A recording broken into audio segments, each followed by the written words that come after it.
Assalamualaikum warahmatullahi wabarakatuh. Alhamdulillah rabbil alamin, wassalatu wassalamu ala asyrafil anbiya wal mursalin wa ala alihi wa sahbihi ajma'in.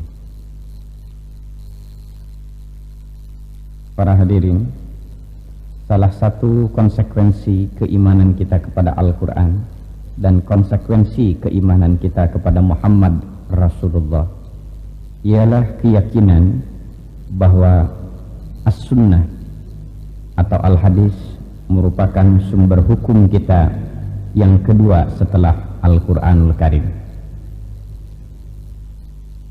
As-sunnah yang dalam arti bahasa adalah tradisi, al-hadis yang berarti berita atau baru atau dekat, diartikan di dalam ajaran Islam sebagai perbuatan, perkataan, dan keizinan Nabi Muhammad SAW.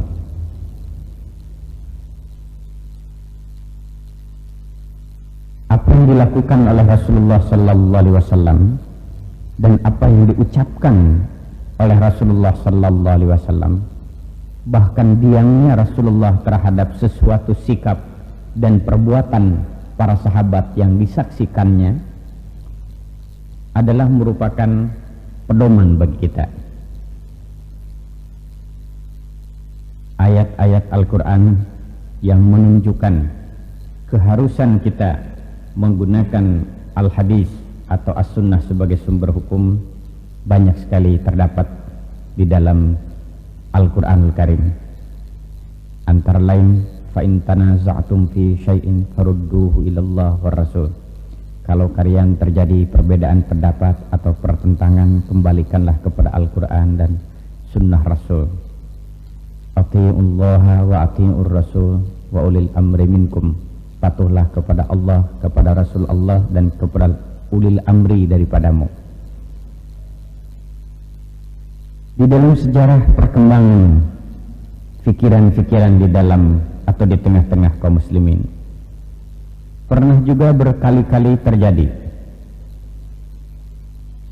keraguan sementara orang terhadap as-sunnah atau al-hadis sebagai sumber hukum. Seperti di Pakistan pernah berdiri satu organisasi yang disebut Jamaah Quraniyah, yaitu satu organisasi Islam yang hanya mengakui sumber hukum itu Al-Quran saja. Kalau sesuatu persoalan tidak ada dalam Al-Quran, maka mereka menggunakan akal pikiran.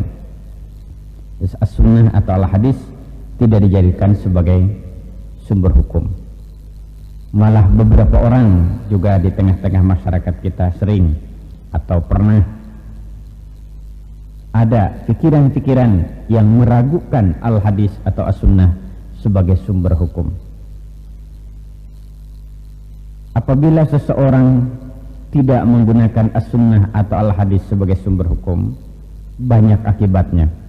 Salah satu di antaranya adalah orang Islam tidak akan bisa melakukan sholat dengan baik, sebab Al-Quran hanya memerintahkan kepada kita untuk melakukan sholat, tapi bagaimana teknis pelaksanaan sholat tidak diatur oleh Al-Quran, tapi diatur oleh al-hadis atau as-sunnah.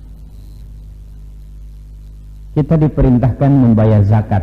Bagaimana pengaturan zakat itu tidak kita temukan aturannya secara terperinci di dalam Al-Quran. Peraturan yang terperinci kita temukan di dalam al-hadis. Demikian juga perintah ibadah haji. Quran hanya menyebutkan wa atimmul hajja, sempurnakan olehmu ibadah haji.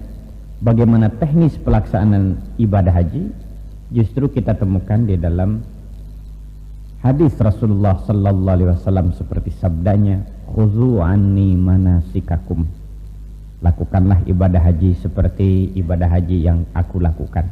Dalam salat Rasul menyatakan, sallu kama ra'aitumuni usalli. Lakukanlah olehmu salat sebagaimana aku melakukan salat. Kesulitan yang kedua mungkin juga kita tidak dapat menafsirkan ayat-ayat Al-Quran secara tepat. Karena penafsiran ayat Al-Quran mufassir terbesar itu adalah Nabi Muhammad. Bagaimana maksud sesuatu ayat? Pertama kita lihat ayat yang lain, dan yang kedua adalah bagaimana Rasulullah Sallallahu Alaihi Wasallam mengambil satu kebijaksanaan dari sesuatu ayat yang sampai kepada beliau. Bagaimana Rasulullah menerjemahkan, menjelaskan ayat-ayat Al-Quran yang turun kepada beliau. Terus penafsir yang kedua adalah Al-Hadis atau As-Sunnah.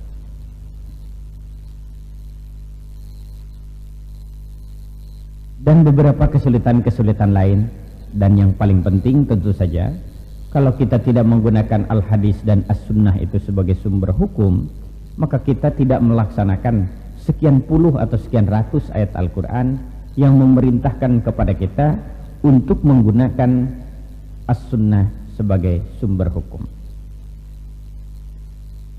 Namun demikian perlu kita catat, ada dua pendirian yang katakanlah masing-masing ekstrim.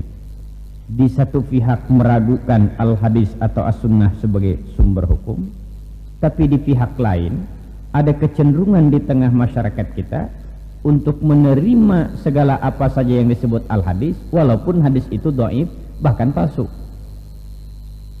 Malah sering terdengar satu semboyan dhaif juga hadis daripada tidak ada. Sebetulnya kalau sudah dhaif tidak usah lagi dipakai, kecuali dalam keadaan-keadaan tertentu dengan syarat-syarat yang sebagaimana yang pernah ditetapkan oleh para ulama. Oleh karena itu telah bangkit para ulama untuk tampil memberikan rumus-rumus, aturan-aturan bagaimana kita menggunakan sumber hukum yang kedua atau As-Sunnah itu sesuai dengan kondisi yang ada, sesuai dengan keadaan di mana Al-Hadis itu dibukukan. Yang saya maksudkan demikian, pengalaman Al-Hadis ini berbeda dengan pengalaman Al-Quranul Karim. Seperti kita ketahui, Al-Quran itu telah sampai kepada kita dengan meyakinkan. Allah sendiri menjamin, inna nahnu nazzalna dzikra wa inna lahu lahafidun. Kami turunkan Quran dan kami bertanggung jawab memeliharanya. Qur'anah wa jam'ah katanya. Pengumpulannya, pembukuannya, Allah menjamin bahwa dalam Al-Quran ini tidak akan ada kesalahan, tidak akan ada kepalsuan, tidak akan ada penambahan dan tidak akan ada pengurangan. Tetapi jaminan tersebut tidak ada untuk Al-Hadis atau As-Sunnah. Allah tidak pernah menjaminnya. Bahkan dalam pengalaman sejarah, kalau kita membaca sejarah kodifikasi dan pembukuan Al-Hadis atau As-Sunnah itu, memang kemungkinan adanya pemalsuan, penambahan, pengurangan ini adalah sesuatu yang mungkin saja terjadi dan memang pernah terjadi untuk Al-Hadis atau As-Sunnah. Pada saat Rasulullah Sallallahu Alaihi Wasallam masih ada, hadis ini tidak dibukukan. Bahkan dalam banyak hal Rasulullah Sallallahu Alaihi Wasallam melarangnya. Faman kataba anni ghairul Quran falyamhu. Barang siapa yang menuliskan sesuatu dariku selain Al-Quran, hapuskan saja. Itu dalam banyak hal Rasulullah membuat kebijaksanaan agar para sahabat tidak menuliskan hadis. Walaupun menurut catatan sejarah ada beberapa sahabat yang mencatat Al-Hadis sebagai catatan-catatan pribadi, mungkin sebagai bahan mereka di dalam menyampaikan ajaran agama apabila mereka diutus oleh Rasulullah ke daerah-daerah. Dan di antara sahabat banyak yang dikirim ke daerah-daerah untuk menyampaikan ajaran agama. Nah, mereka karena perlu untuk sebagai bahan dakwah, lantas mereka tulis dan mereka hafalkan. Seperti Ali bin Abi Thalib, Abdullah bin Amr bin As. Pernah ada seorang sahabat menyampaikan kepada Rasulullah bahwa Abdullah bin Amr bin As membuat catatan-catatan sabda Rasulullah di luar Al-Quran? Maka Rasulullah menjawab, wallahi ma kharaja min fammi illa haq. Demi Allah, tidak ada yang keluar dari mulutku kecuali hak, benar. Jadi artinya kepada beberapa sahabat rupanya dibolehkan. Oleh karena itu para ulama berkesimpulan bahwa larangan Rasulullah sallallahu alaihi wasallam untuk menulis al-hadis atau as-sunnah pada saat zaman Rasulullah adalah karena kekhawatiran Rasulullah sallallahu alaihi wasallam jangan sampai hadis ini bisa bercampur dengan Al-Qur'an. Jadi kekhawatiran bercampur dengan Al-Qur'an itu pertimbangannya. Terus bukan sesuatu larangan sehingga tidak boleh ditulis sama sekali. Jadi di zaman Rasulullah tidak pernah dibukukan, bahkan tidak pernah dituliskan secara resmi. 632 Rasulullah wafat, diganti oleh Khalifah Abu Bakar Siddiq. Pada zaman Abu Bakar Siddiq juga tidak pernah dibukukan. Usaha terbesar yang dilakukan oleh Abu Bakar Siddiq adalah membukukan Al-Quranul Karim. Diganti di zaman Umar bin Khattab, juga tidak pernah dibukukan al-hadis ini.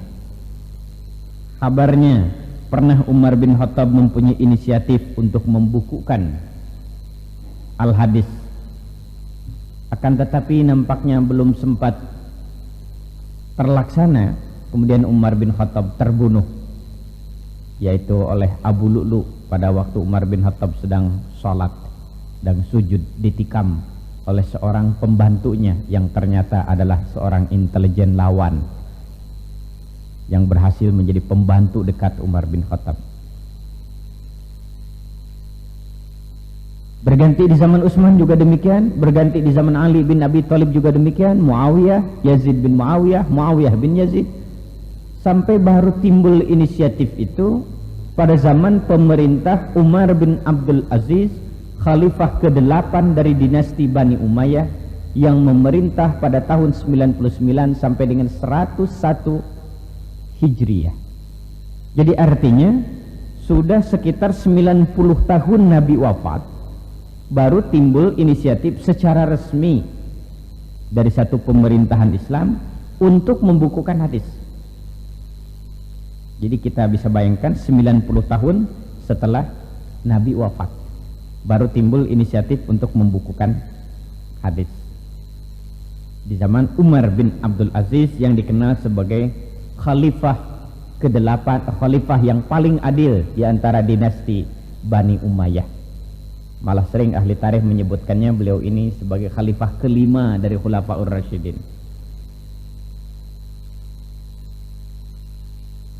Hadirin sekalian, malah menurut catatan buku-buku yang ditulis atau buku-buku hadis yang ditulis pada zaman Umar bin Abdul Aziz itu tidak sampai ke tangan kita sekarang.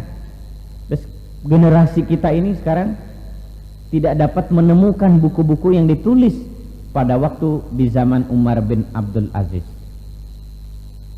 Buku yang tertua atau kitab hadis yang tertua dan sampai kepada kita yang dinilai paling tua dan sampai ke tangan kita sekarang adalah kitab hadis yang disebut Al-Muwatta karya Imam Malik bin Anas.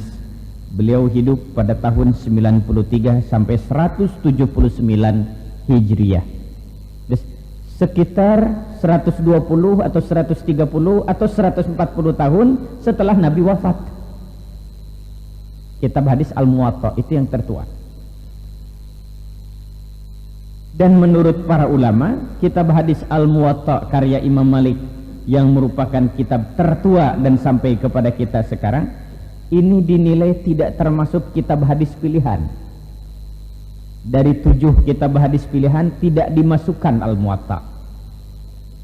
Yang dinilai kitab hadis yang terbaik itu adalah yang ditulis pada abad ketiga Hijriyah, seperti As-Sahih karya Bukhari dan As-Sahih karya Imam Muslim. Kita perhatikan Imam Bukhari itu hidup pada tahun 194 sampai 256 Hijriyah. Jadi sudah 200 tahun lebih Nabi Muhammad sallallahu alaihi wasallam wafat baru lahir kitab As-Sahih karya Bukhari, sudah 2 abad lebih. Sudah 220 barangkali atau 230.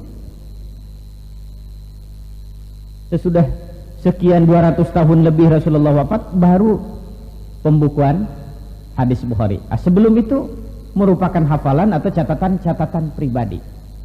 Karena sejarah kodifikasi yang tidak meyakinkan seperti itulah, maka kondisi dan keadaan hadis itu berbeda dengan Al-Quranul Karim.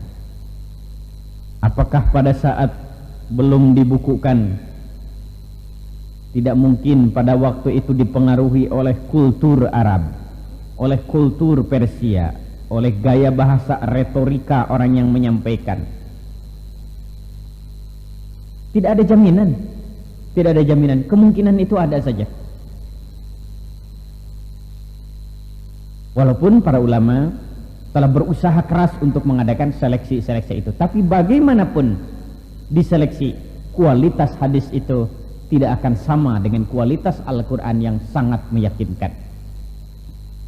Kecuali mungkin apa yang disebut hadis mutawatir, yang disaksikan, dilihat oleh orang banyak, dilakukan oleh orang banyak, yang turun-temurun begitu saja. Seperti melakukan sholat maghrib umpamanya saja 3 rakaat, melakukan sholat subuh 2 rakaat. Ini diterangkan oleh hadis, tapi secara mutawatir. Jadi generasi sahabat begitu, ganti generasi berikutnya tabi'in begitu, tabi'in begitu, yang secara rasional tidak mungkin orang-orang itu bersepakat untuk menipu atau berdusta. Seperti kita mendengar berita bahwa di Saudi Arabia ada Ka'bah, walaupun kita belum berangkat ke sana, mungkin di antara kita ada yang belum berangkat ke sana terus percaya saja bahwa di sana ada Ka'bah. Kenapa? Karena setiap orang pulang dari sana menceritakan memang ada Ka'bah itu. Ini tidak mungkin sepakat dusta. Setiap orang yang ibadah haji lantas menipu begitu, bahwa di sana ada Ka'bah padahal tidak ada. Tidak mungkin secara akal. Itu namanya mutawatir. Tapi yang namanya hadis mutawatir itu sedikit sekali. Menurut para ulama, yang mutawatir yang lafzi, yang ucapan cuma 1, yaitu man kadzdzaba alayya muta'ammidan falyatabawwa maq'adahu minan nar.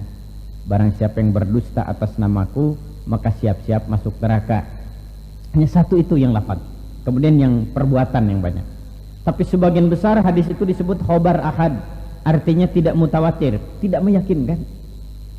Oleh karena itu para ulama menyebutnya sebagai zonni, dugaan-dugaan yang mungkin mendekati kepada kebenaran, berbeda dengan Al-Quranul Karim.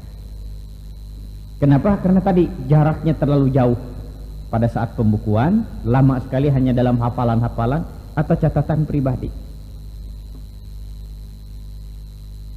Ada faktor lain, yaitu bahwa ketika pembukuan hadis yang diawali pada zaman Khalifah Umar bin Abdul Aziz tadi, ini umat Islam atau masyarakat pada waktu itu justru sedang dihadapkan dengan musibah, yaitu terjadinya perlombaan orang-orang dalam membuat hadis palsu. Semula adalah masalah-masalah perpecahan di bidang politik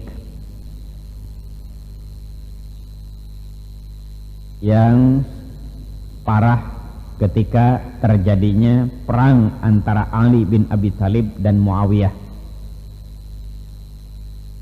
Kemudian waktu itu golongan-golongan yang pro Ali tersingkirkan, dan kemudian Muawiyah tidak memenuhi janji, berbagai macam janji yang diucapkannya tidak dipenuhi, dan tampil Yazid putra Muawiyah yang dikenal sebagai peminum menjadi khalifah. Kemudian orang-orang yang pendukung Ali bin Abi Thalib dan keturunannya ini, mereka menjadi golongan-golongan yang tidak mendapatkan kesempatan untuk menduduki jabatan politik.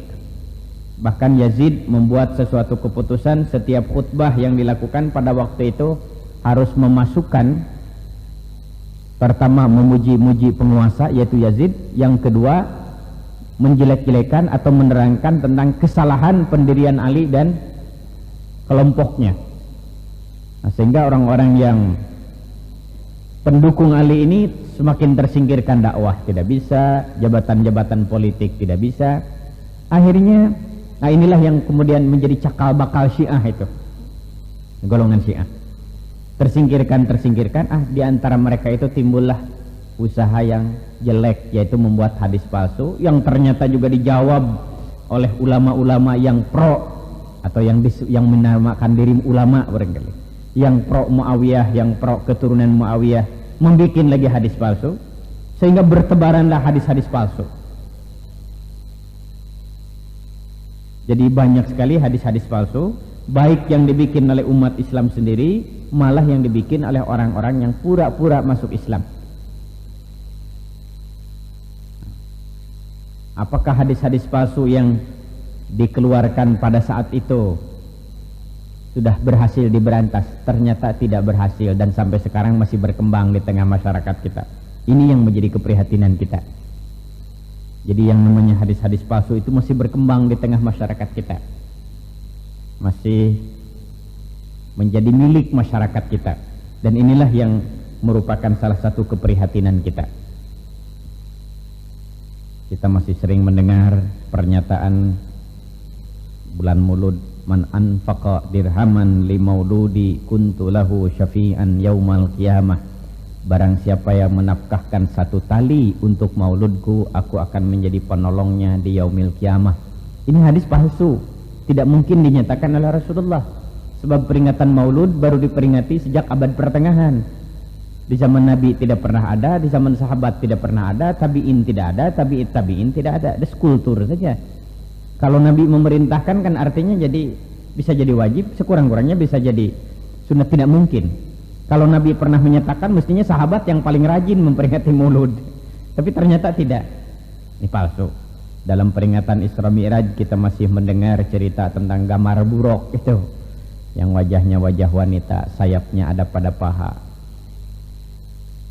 besarnya antara keledai dan kuda, pakai perhiasan yang mewah. Kalau jalan lagi turun, kaki depan jadi panjang. Kalau jalan lagi naik, kaki depan jadi pendek. Pendeknya luar biasa lah, lebih daripada Mercy Tiger 280S. Buruk namanya. Sampai gambarnya ditempel di mana rumah untuk obat kebakaran, dianggap Yamato saja. Ini nggak ada gambaran-gambaran yang semacam itu. Bahkan menurut para ahli ini sebetulnya adalah gambaran orang Yahudi untuk memberikan gambaran bagaimana pribadi Muhammad yang gila kekuasaan, yang mempunyai nafsu kuda katanya, yang gila wanita. Tapi kita populerkan itu. Cerita Siratal Mustaqim, rambut dibelah 7,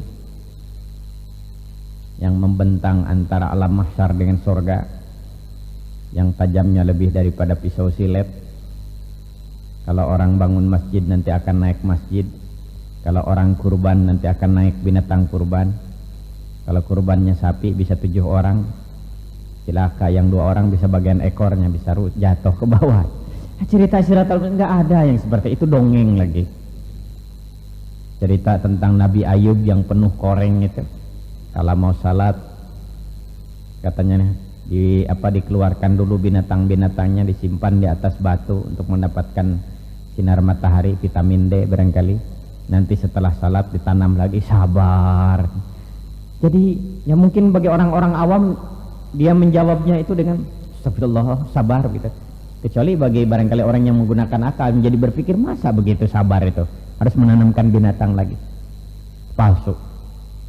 Banyak sekali saudara-saudara yang palsu itu. Dalam kisah Isra Mi'raj itu banyak sekali diceritakan tentang seekor unta masuk lubang jarum. Ini gimana itu? Ada unta masuk lubang jarum itu. Oh, lubang jarumnya besar, ya bukan lubang jarum, terowongan kali. Atau untanya kecil, ya bukan unta, kutu kalau begitu. Cerita tentang bahwa Nabi melihat katanya nih, Sungai Furat dan Sungai Nil ada sumbernya di sorga. Nah, jelas malah di Afrika, di Uganda. Kalau sorga di Uganda, pilih di Malang aja daripada di Uganda sulit makan. Jadi hadirin sekalian, banyak sekali. Saya akan bacakan beberapa yang ternyata populer di tengah masyarakat kita, tapi sebetulnya adalah itu terdiri daripada hadis-hadis palsu.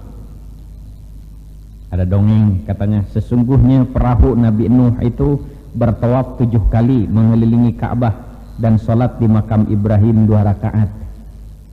Jadi ada perahu, tawaf segala macam.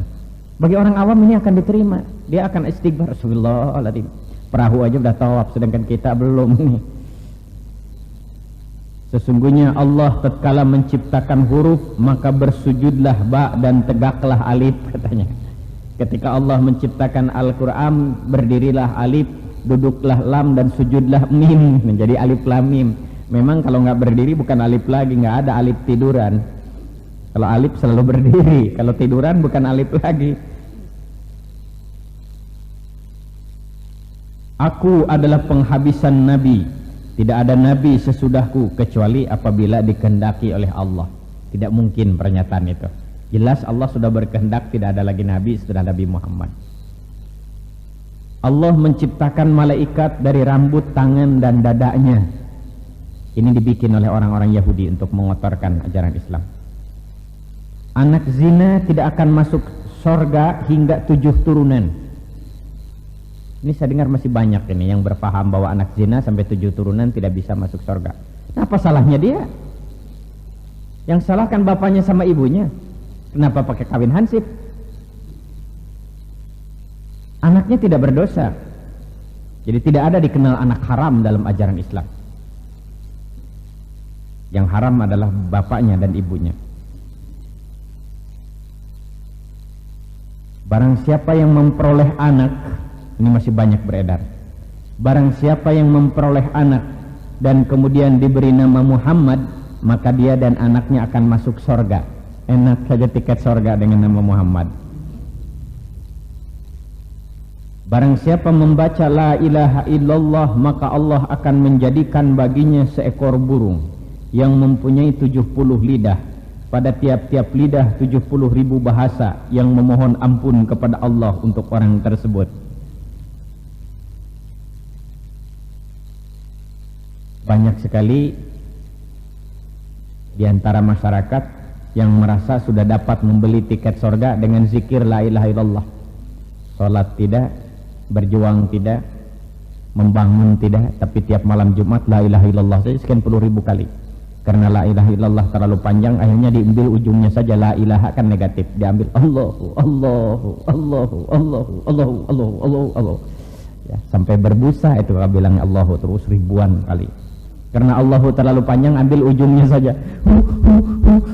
Ada itu yang kata Bung Karno dulu, Islam Sontoloyo itu.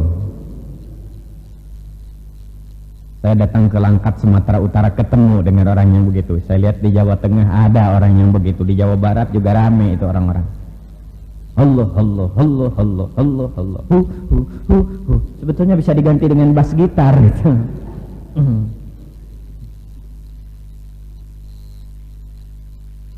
Ada, ini perlu ini saudara-saudara mengetahui hadis palsu yang bunyinya begini bahasa Arabnya. An-nazru ilal wajhil jamil ibadah. Melihat wajah yang cantik adalah ibadah. Nah, ini hadis palsu, jangan diikuti. Jangan merasa ibadah terus dilihat saja. Kenapa melihat terus? Alah, mensyukuri nikmat Tuhan daripada mubadir. Ini hadis palsu. Hadis-hadis yang mengkultuskan Ali bin Abi Thalib. Yang mengkultuskan Ali bin Abi Thalib. Kalau kita menemukan hadis yang isinya itu mendewa-dewakan Ali bin Abi Thalib, sekurang-kurangnya ragu-ragu dulu. Perhatikan, banyak sekali yang palsu. Sampai orang-orang Syiah katanya pernah membuat hadis begini. Apabila kamu melihat Muawiyah di atas mimbarku, maka bunuhlah. Tidak mungkin Rasulullah menyuruh membunuh orang Islam. Kemudian ulama-ulama atau orang-orang yang pendukung Muawiyah bikin lagi hadis tandingan. Nanti katanya di akhirat akan ada 3 yang mendapatkan kepercayaan Tuhan. Aku, sabda Rasulullah. Yang kedua Jibril, dan yang ketiga Muawiyah. Jadi periksa barisan orang. Mana nih? Oh, jamaah Masjid Raya nih. Oh, surga. Enak aja. Nah, ini kebetulan saudara-saudara sekalian, isinya itu bisa kita tangkap dan ini tidak mungkin begitu dengan akal. Tapi kadang-kadang ada isinya yang baik-baik, ini yang agak repot.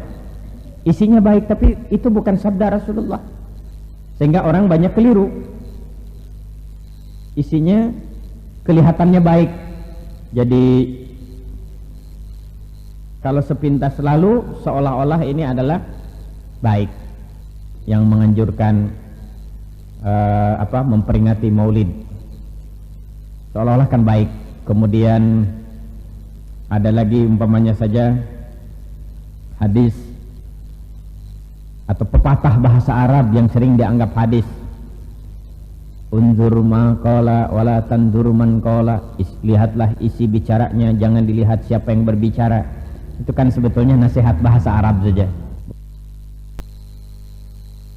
Kemudian hubbul watan minal iman, cinta tanah air adalah sebagian daripada iman. Isinya baik, kita harus mencintai tanah air ini karena milik kita. Kita harus bela tanah air ini karena ini kita punya. Tetapi hadis itu pernyataan tadi bukan hadis. Itu hanya nasihat bahasa Arab saja. Tapi isinya baik. Tapi tidak boleh dikatakan sebagai sabda Rasulullah karena memang bukan sabda Rasulullah. Madah ada pernyataan Umar bin Khattab yang kemudian populer seolah-olah hadis, yaitu hasibu anfusakum qabla an tuhasabu, hitung-hitung dirimu sebelum engkau dihitung oleh orang lain. Perkataan Umar bin Khattab. La islama illa bil jamaah, wala jama'ata illa bil imarah, wala imarata illa bit ta'ah, wala ta'ata illa bil bai'ah. Islam itu tidak akan ada tanpa jamaah, jamaah tidak akan ada tanpa kepemimpinan, tanpa imam, keimaman dan kepemimpinan tidak akan ada tanpa kepatuhan, kepatuhan tidak akan ada tanpa bai'at. Itu kan populer itu. Padahal sebetulnya perkataan Umar bin Khattab saja. Masih banyak pernyataan-pernyataan yang seperti itu yang seolah-olah atau yang dianggap hadis tapi sebetulnya bukan hadis. Bahkan kadang-kadang mengatur tentang ibadah khusus, seperti ada yang disebut sholat tasbih, ternyata hadisnya palsu. Sholat tasbih itu, yang sholat yang tasbihnya banyak sekali itu. Silahkan saudara-saudara pelajari sejumlah buku, antara lain buku ilmu mustalah hadis yang ditulis oleh Ustadz Abdul Qadir Hasan, atau yang terakhir diterbitkan oleh Bina Ilmu, kumpulan hadis dhaif dan hadis palsu. Itu barangkali untuk para mahasiswa bisa melihat supaya kita jangan terlibat di dalam penyajian dan penyampaian hadis-hadis palsu. Jadi hadirin sekalian, melihat keadaan seperti itu, yaitu yang terjadi sekitar awal abad kedua, akhir abad pertama dan awal abad kedua, di mana banyak sekali tumbuh hadis-hadis palsu, maka segera bangkit para ulama untuk mengadakan pembukuan dan seleksi. Dan menurut catatan para ahli sejarah, dari sekian usaha itu yang dilakukan oleh para ulama, maka yang paling berhasil dan dianggap paling baik ialah Imam Al-Bukhari, yaitu dalam karyanya atau dalam bukunya yang disebut As-Sahih atau Jami'us Sahih. Imam Bukhari yang nama lengkapnya yaitu Muhammad bin Ismail Al-Bukhari. Dan yang kedua yaitu As-Sahih karya Imam Muslim. Itulah yang kita kenal sekarang dengan Bukhari, Muslim. Kira-kira masing-masing buku ini menghimpun sekitar 5.000 hadis. Menurut catatan sejarah, Al-Bukhari sempat menghimpun sekitar 500.000 hadis. Beliau ini dikenal sebagai Amirul Mukminin fil hadis, panglima tertinggi di bidang hadis, karena beliau hafal bukan saja puluhan, katanya sampai ribuan hadis hafal Imam Bukhari ini. Dan anehnya Imam Bukhari itu banyak menghafalkan hadis, bukan materinya saja tetapi sampai sanadnya itu haddatsana anu haddatsana anu haddatsana Imam Bukhari hafal. Memang luar biasa ini. Kalau Quran jelas beliau sejak muda sudah hafal Quran. Jadi begitu besar perhatian kepada hadis. Barangkali kita agak sulit untuk menghafalkan sekian puluh hadis, kurang perhatian. Malah ada orang yang pidato telunjuk sudah ke atas, hadisnya lupa. Bagaimana sabda Rasulullah? Telunjuk sudah ke atas, hadisnya lupa. Bagaimana ini nurunkannya? Orang udah siap tepuk tangan, hadis lupa. Tapi kebetulan dia pandai sekali ilmu pidatonya barangkali.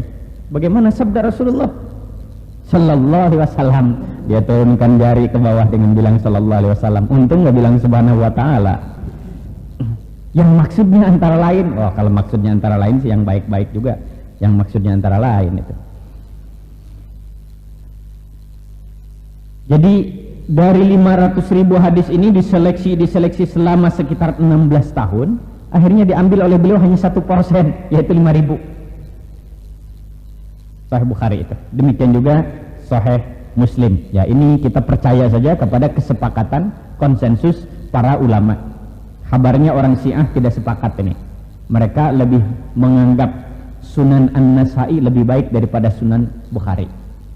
Tapi pada umumnya ulama menyetujui Sahih Bukhari itu adalah yang terbaik.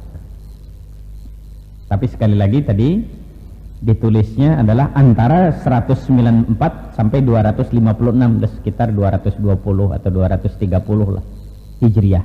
Sudah 220 tahun. Nah, hadirin sekalian, lantas sekarang ini kita bagaimana ini menerima hadis ini? Apakah ini hadis ini sahih atau tidak sahih? Hadis ini baik atau tidak baik? Jangan-jangan hadis palsu ini. Para ulama telah menyusun sebuah disiplin ilmu khusus yang disebut ilmu mustalah hadis. Dari studi para ulama tentang ilmu mustalah hadis, kita bisa menggunakan satu petunjuk praktis sehari-hari di dalam mengadakan seleksi terhadap hadis itu, supaya kita betul-betul menggunakan hadis itu adalah hadis yang baik-baik. Yang pertama, kalau kita membaca hadis, perhatikan isinya, matannya, materinya. Itu yang pertama, semua kita bisa. Kalau isi hadis itu ternyata bertentangan dengan Al-Quranul Karim, tidak usah kita gunakan lagi. Riwayat siapapun, tinggalkan saja. Bertentangan dengan Al-Quran. Seperti tadi. Contoh lain, malah ada hadis yang diriwayatkan oleh Imam Muslim. Artinya dari kitab hadis yang baik, tapi ternyata bertentangan. Yaitu katanya seorang mayat akan disiksa oleh Allah karena ratapan ahli waris. Ini kan tidak mungkin.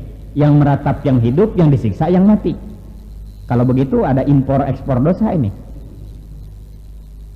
Orang yang marah kepada mertua barangkali bisa bikin dosa yang banyak, mohon kepada Tuhan, tolong Tuhan dosanya untuk mertua ini. Tidak bisa. Bahwa orang meratap itu dosa jelas. Kalau seorang meninggal dunia, dia meratap, itu dosa. Tapi kalau hanya menangis, itu diboyarkan. Malah kalau orang tua meninggal dunia, kita tidak menangis, tidak sedih, barangkali juga tidak punya perasaan. Kalau seorang suami, istrinya meninggal dunia, lantas dia tidak menangis, malah ketawa, wah ini diragukan kesetiaannya. Atau ayah meninggal dunia, malah kita bilang, untung asuransi Jiwasraya ini. Wah ini gawat ini anak ini. Dia menangis wajar. Yang tidak boleh itu meratap. Mamanya saja seorang istri meninggal dunia, suaminya malah ketawa. Apa? Malah dia meratap, Tuhan kejam kau, Tuhan kejam. Kenapa nenek saya yang sudah tua tidak diambil, sedangkan istri saya yang masih muda segera diambil, padahal dia masih bisa memberikan servis yang memuaskan. Nah ini yang tidak boleh. Kenapa mesti dibilangin begitu? Jadi meratap tidak boleh. Tapi tidak mungkin kalau karena meratap yang hidup lantas yang mati disiksa. Hadis ini bertentangan dengan pernyataan Allah, wala taziru waziratun wizra ukhra. Seseorang tidak akan memikul dosa orang lain. Dia berdosa karena dosa dia. Seperti seorang ayah yang mendidik anaknya dengan baik. Setelah mendidik dengan baik maksimal, ternyata anaknya itu jahat, lepas dia. Ayahnya itu tidak dosa karena sudah berusaha maksimal. Kenapa seorang ayah ikut dosa anaknya nakal? Karena dia tidak mendidik. Tapi kalau sudah berusaha maksimal mendidik, dia tidak dosa. Jadi yang dinilai bukan hasilnya, usahanya. Kita berada dalam satu masyarakat yang banyak dosa. Kita ikut dosa. Kenapa? Karena kita tidak amar ma'ruf nahi munkar. Tapi kalau kita sudah berusaha maksimal ternyata tidak juga, sudah, jangan frustasi. Kita memang bukan tanggung jawab kita, Allah itu punya aturan. Tetapi tidak mungkin dosa orang lain lantas dipikul oleh kita. Itu satu, tidak usah digunakan hadis itu. Yang kedua, kalau tidak salah juga hadis riwayat Muslim ini, yaitu tentang amal. Kalau seseorang itu mempunyai hutang puasa, kemudian dia meninggal dunia, katanya puasakan oleh walinya. Hadis ini bertentangan dengan pernyataan Allah, wa allaisa lil insani illa ma sa'a. Seseorang tidak akan memperoleh sesuatu kecuali dari amal dirinya sendiri yang dia lakukan. Bagaimana hubungan dengan idza mata ibnu adam amaluhu in qata amaluhu illa min thalathin? Apabila Bani Adam, manusia itu meninggal dunia, terputus semua amalnya kecuali sedekah jariyah, amal yang dimanfaatkan, dan yang ketiga anak saleh yang mendoakan. Itu kan amal dia pada waktu hidup juga. Sedekah jariyah dia berikan pada waktu hidup, bukan setelah mati lantas bagi-bagi uang ke Masjid Amal Jenderal Ahmad Yani. Jadi waktu hidup. Ilmu yang dimanfaatkan pada waktu dia hidup, jadi amal dia. Anak yang soleh adalah doa, itu soal lain. Jadi tidak mungkin kalau orang lantas orang punya hutang puasa lantas dibayarkan oleh walinya. Orang mungkin juga bertanya, wali yang mana ini? Wali kelas atau wali murid? Atau jangan-jangan wali kota? Kasihan Pak wali kota ini kalau sebayar puasa orang lain. Nah, hadirin sekalian, itu bertentangan dengan Al-Quran. Kemudian ada persoalan yang dianggap bertentangan oleh sebahagian dan dianggap sebetulnya bisa dikompromikan, yaitu tentang perhiasan. Ini sering barangkali kita harus berhadapan dengan ikhtilaf itu, tapi kita tidak boleh bertengkar karena masalah ikhtilaf. Dalam surat Al-A'raf kan dinyatakan soal perhiasan, kul man harrama zinatallahi allati akhraja li ibad. Katakan olehmu Muhammad, siapa yang mengharamkan perhiasan? Semuanya untuk orang mukmin di dunia ini, apalagi di akhirat nanti. Kan dikatakan siapa yang mengharamkan, tahu-tahu di dalam hadis ada hurrimat lidzukuri ummati, diharamkan kepada laki-laki umatku emas dan sutra. Ini bagaimana ini? Sekelompok ulama mengatakan itu bertentangan. Oleh karena itu pakai perhiasan untuk laki-laki, pakai emas dan sutra tidak haram. Satu. Ada yang mengatakan ya makruh sajalah. Malah ada juga yang mengatakan sampai tetap haram sebagai kehususan. Nah, itu memang dalilnya sama-sama, tapi istinbat yang berbeda, kesimpulan yang berbeda. Jadi kenapa timbul perbedaan antara memakai emas untuk laki-laki? Karena dasarnya itu.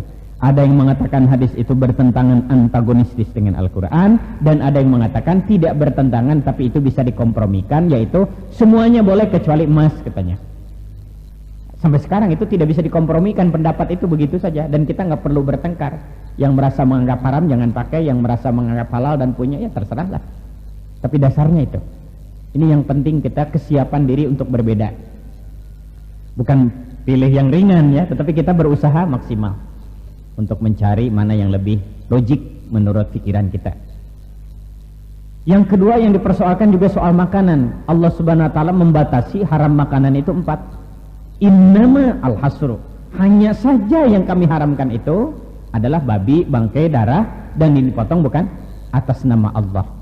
Sekarang dalam hadis dikatakan yang menyambar, ular, anjing, binatang buas, himar kampung.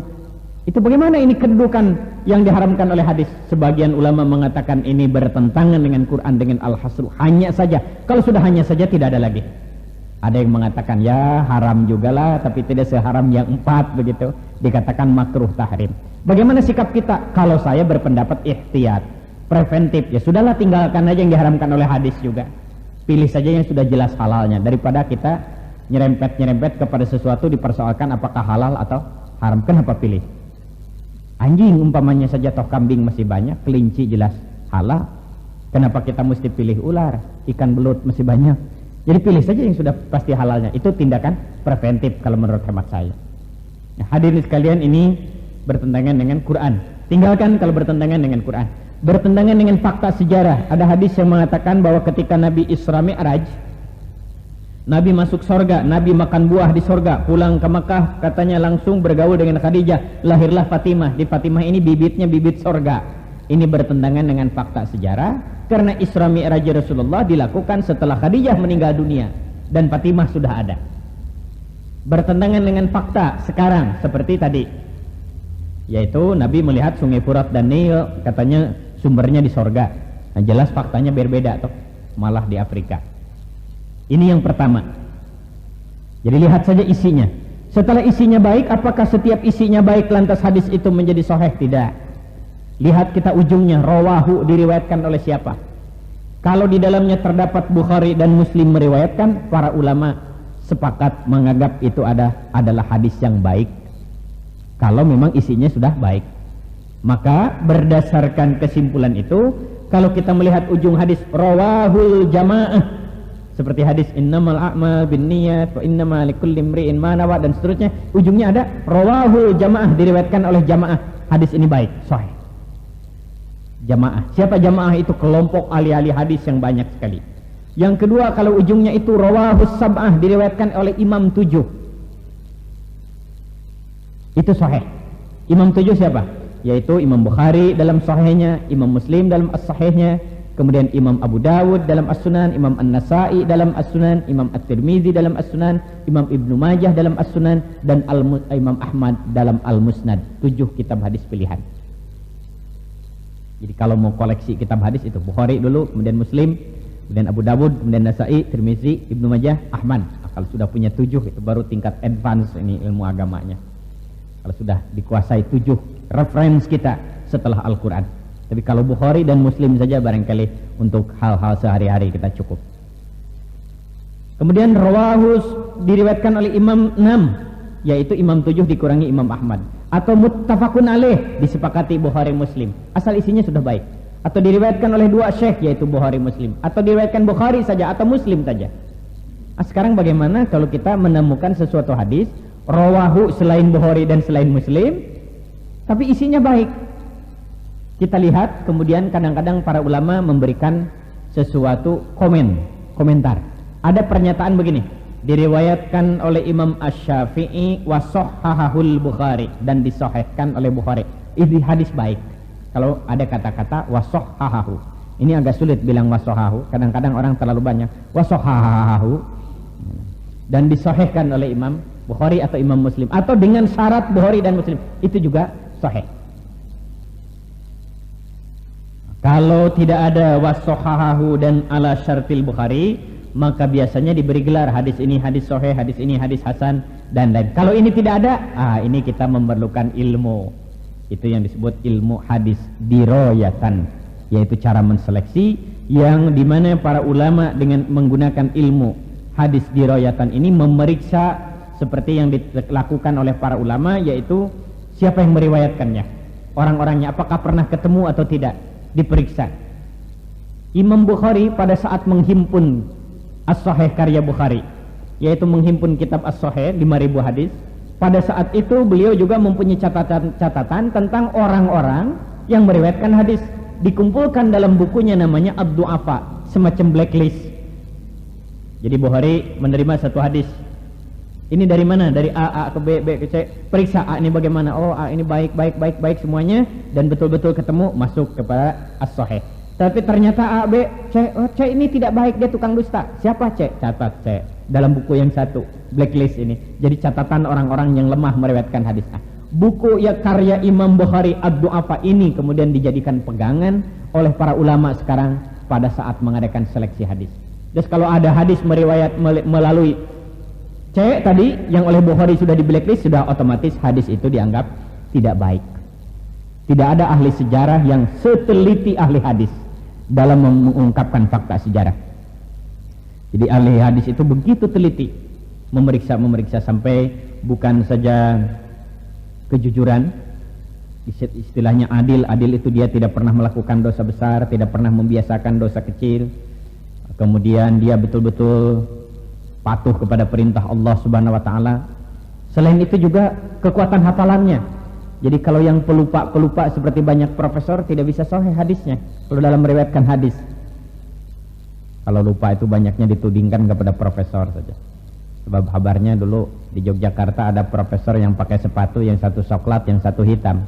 Asistennya bilang, Pak Profesor maaf saja ini sepatu Bapak satu coklat satu hitam. Apa jawabannya? Saya sendiri bingung, begitu saya pakai ini di rak almari saya, rak sepatu saya ada lagi yang begini, yang satu coklat dan satu hitam katanya. Padahal yang kiri sebelah kanan kan, yang kanan sebelah sini, dia nggak pikirkan itu. Hadirin sekalian, jadi sampai kekuatan hafalan diperiksa begitu teliti, tetapi sekali lagi bagaimanapun hadis itu kualitasnya tidak sama dengan Al-Quranul Karim. Oleh karena itu para ulama berpendirian, kalau sesuatu persoalan itu yang menyangkut akidah, faith, urusan keimanan, ambil saja dalilnya dari Al-Quranul Karim. Jadi kalau dalam hadis yang hanya khobar ahad, biasanya para ulama tidak menggunakan hadis tersebut sebagai sumber dan dasar keimanan. Soal-soal ibadah lah kita gunakan dari hadis.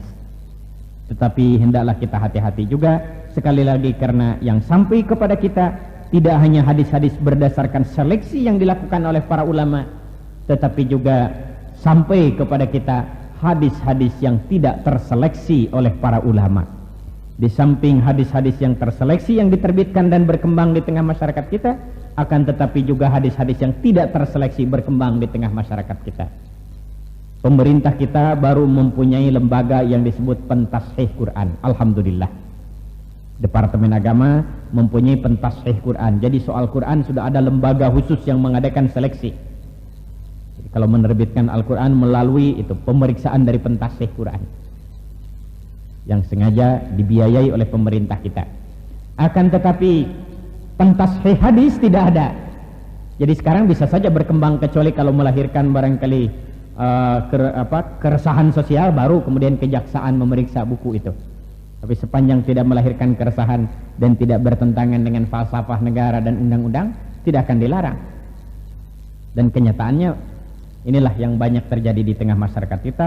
Oleh karena itu, salah satu tugas kita kembali, di samping kita menggalakkan studi Al-Quranul Karim, maka kita juga dituntut untuk berusaha sekurang-kurangnya secara praktis kita dapat memilih hadis-hadis yang baik secara praktis, yaitu yang saya berikan tadi, sesuatu petunjuk sederhana.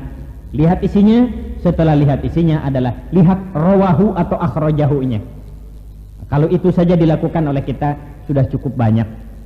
Kita bisa menerima hadis ya sekitar 5.000 hadis Bukhari, 5.000 hadis Muslim. Insya Allah tidak akan habis 3 bulan itu 10.000 hadis yang ada pada Sahih Bukhari dan Sahih Muslim. Hadirin sekalian, inilah beberapa hal yang berhubungan dengan sumber hukum kita yang kedua, al-hadis. Sebetulnya sebagai kelanjutan saja daripada keimanan kita kepada Muhammad Rasulullah sallallahu alaihi wasallam, yaitu keyakinan kita bahwa perbuatan, perkataan dan keizinan Nabi adalah merupakan sumber pedoman hidup bagi kita bersama, yaitu yang disebut as-sunnah atau al-hadis. Mudah-mudahan Allah subhanahu wa ta'ala senantiasa memberikan hidayah dan taufik kepada kita bersama. Mudah-mudahan Allah subhanahu wa ta'ala senantiasa memberikan petunjuknya kepada kita bersama. Wabillahi taufiq wal hidayah. Wassalamualaikum warahmatullahi wabarakatuh.